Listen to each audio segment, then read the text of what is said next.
नमस्ते, मैं बबीता रावत स्वागत करती हूँ आप सभी का अपने YouTube चैनल में। कुछ दिन पहले भू कानून और मूल निवास के सवालों को लेकर देहरादून में एक रैली का आयोजन किया गया था। लेकिन खास बात ये है, आज जो रैली होने जा रही है वो किसी राजनीतिक पार्टी के बैनर तले हो रही है और ये रैली हो रही है उत्तराखंड क्रांति दल के बैनर तले, जिसे उत्तराखंड क्रांति दल ने नाम दिया तांडव रैली। तांडव, जब भी हम इस शब्द को सुनते हैं तो इसका सीधा सीधा अर्थ भगवान शिव से जोड़ देते हैं। भगवान शिव जब अत्यधिक क्रोधित हो जाते हैं तो तांडव करने में मजबूर हो जाते हैं, जिससे पूरे ब्रह्मांड में हलचल मच जाती है। तो स्वाभाविक सी बात है, शायद उत्तराखंड क्रांति दल ने भी यही नाम सोच समझ के रखा होगा, तांडव रैली, जिससे शासन और प्रशासन की व्यवस्था में कुछ बड़ी हलचल हो जाए। एक पहलू ये भी है कि उत्तराखंड क्रांति दल के नीचे आज के समय देखा जाए तो हिमालय रूपी धरातल गायब हो चुका है। ये बात हम सीधे से देखें तो आंकड़ों से स्पष्ट किया जा सकता है। उत्तराखंड क्रांति दल के पास परसेंटेज देखा जाए तो उससे ये अनुमान लगाया जा सकता है कि आज उनके पास अपना चुनाव चिन्ह तक नहीं बचा। चलिए जी, देखते हैं कि उत्तराखंड क्रांति दल क्या इस रैली के माध्यम से अपने अस्तित्व को बचा पाएगा। इस भू कानून और मूल निवास की रैली का सरकार पर क्या असर पड़ेगा, सरकार इस विषय में कब चर्चा करेगी और कब अपना निर्णय सुनाएगी। अपने ही उत्तराखंड राज्य में आखिर ऐसा क्या हो गया कि भू कानून और मूल निवास के लिए हमें इस तरीके से सड़कों पर उतरना पड़ता है? मैम, सारी दुनिया ने, सब दिल्ली वालों ने, सब बाहर के लोगों ने हमारे जो है जमीन जायदाद पूरी अपने कब्जे में कर दी। जो हमारे लोग हैं, हमारी जमीन है, वो हमें खुद वहाँ चौकीदार बन के कर रहे अपना काम। हमारी मांगे है मैम कि हमें अपना मूल निवास चाहिए। जो बाहर के लोग हैं वो हमारे उत्तराखंड में न बसे, न रहे हमारे उत्तराखंड में। जैसे हिमाचल में है वैसे हमारे उत्तराखंड में हो जाए। ये पहचान की लड़ाई है मैम, है ना। सबसे पहले तो पहचान चाहिए। हमारा पहचान, हमारे जो दिल्ली के दल हैं, चाहे कांग्रेस रही हो या बीजेपी रही हो, दोनों ने हमारी पहचान खत्म कर दिया है, हमारा मूल निवास खत्म कर दिया है। बिल्कुल मैम, यह लड़ाई मूल निवास की है, भूमि कानून की है। और यहाँ के नौकरियों पे 80% वो परसेंटेज यहाँ के युवाओं का मिलना चाहिए नौकरी। हाँ। क्या आपको लगता है कि भू कानून और मूल निवास के आने से आपके बच्चों को रोजगार के अवसर बढ़ेंगे? हाँ जी, पक्का। हमारे मूल निवास आने से, भू कानून आने से हमारे बच्चों को नौकरी मिल जाएगी। हमारे उत्तराखंड में ये पोस्ट ऑफिस में वैकेंसी निकली, 160 लोग वैकेंसी में निकले, सिर्फ उत्तराखंड के 3 लोग, बाकी बाहर के लोग। तो इसलिए हम सड़कों पे हैं। वैसे तो मैम इसकी जरूरत नहीं थी। जिन नेताओं को हम चुनकर भेजते हैं उनकी नैतिक जिम्मेदारी बनती है कि अपना अधिकार, अपना कर्तव्य निभाएं। लेकिन जब हमारे राजा गूंगे हो गए, बहरे हो गए, तब जरूरी हो जाता है जनता का बोलना। इसलिए हम बोल रहे हैं और जनता को जगा रहे हैं आपके चैनल के माध्यम से। हम धामी जी को भी चेताना चाहते हैं कि आपका भी मूल निवास खतरे में है। इसलिए जल्द से जल्द उत्तराखंड में मूल निवास भूमि कानून लागू कीजिएगा। यो जो डबल सी है उसे रद्द कीजिएगा। मोदी जी और धामी जी, क्या हम भारतीय नहीं है? क्या हम बॉर्डर पर मरने के लिए और बाघ का शिकार रहने के लिए, खाने के लिए उत्तराखंडी है? तो जब पूरे देश में मूल निवास भू कानून है तो हमारे उत्तराखंड में भी मूल निवास भू कानून क्यों नहीं?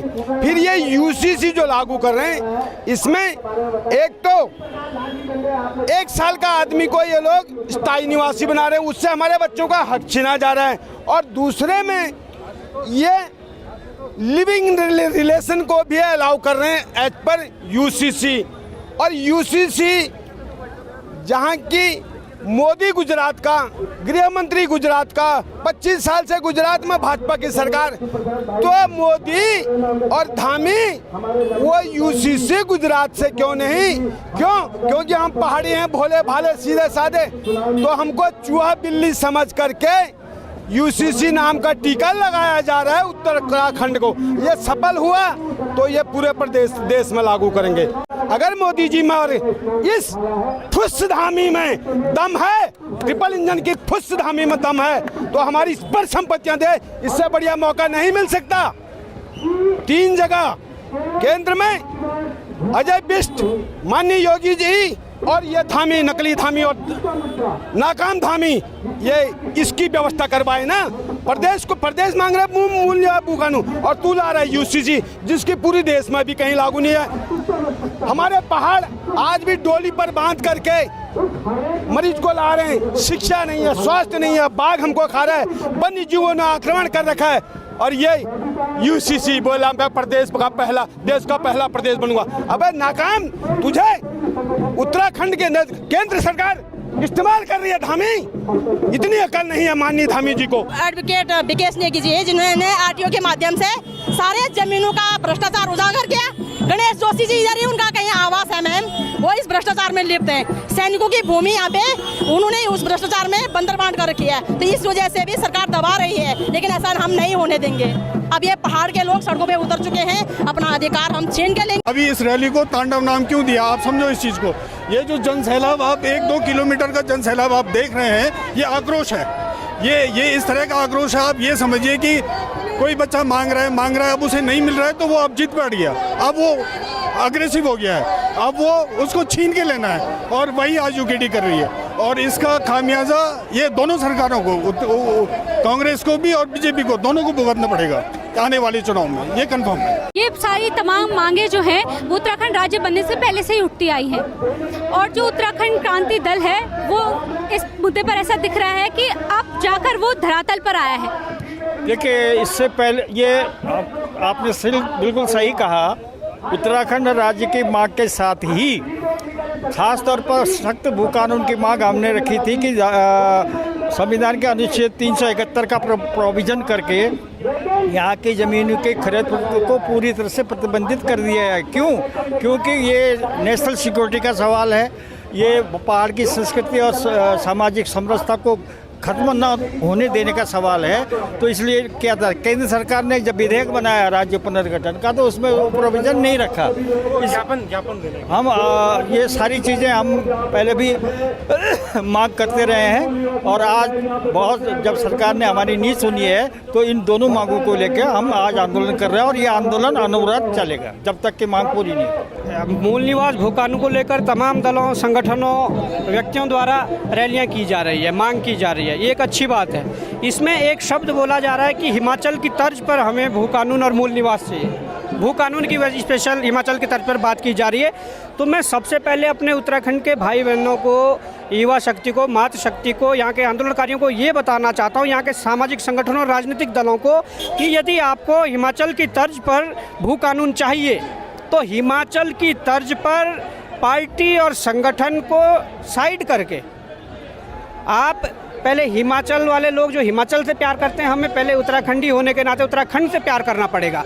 प्राथमिकता उत्तराखंड को देनी पड़ेगी, उसके बाद आपका क्या विचारधारा है, किस पार्टी किस दल से आपकी विचारधारा, और अलग बात है। और आज भी वही है, भले आज उत्तराखंड क्रांति दल एक क्षेत्रीय राजनीतिक दल है, पर लोग कहते हैं कि हम झंडे के नीचे नहीं जाएंगे। पर अगर उत्तराखंड क्रांति दल ने भू कानून और मूल निवास की आवाज़ को उठाया है, तो हमारा ये नैतिक दायित्व बनता है कि उत्तराखंडी होने के नाते इन मुद्दों के साथ खड़ा हुआ जाए। सर, मैं ये पूछना चाहती हूँ आपसे कि जिस तरीके से आज हम उत्तराखंड को बचाने की लड़ाई लड़ रहे हैं, और जिस तरीके से भू कानून और मूल निवास की बात हो रही है, और इतने लंबे समय से बार बार ऐसी रैलियाँ की जा रही है, फिर भी आखिरकार सरकार सुध क्यों नहीं ले रही है? देगी, अभी जरा ये रैली निकल जाने दो, इस पर भी विवर्स होगा। नहीं, किसी दल से मैं दलगत राजनीति से नहीं करना चाहता। मैं बीजेपी का कार्यकर्ता होते हुए भी, जब क्योंकि सर्वप्रथम उत्तराखंड का हूँ और उत्तराखंडी हूँ, इसलिए मैं उत्तराखंड की मांग के लिए, भू कानून के लिए आया हूँ। इन राष्ट्रीय पार्टियों के धन बल के आगे हमारा धन बल विहीन संगठन था,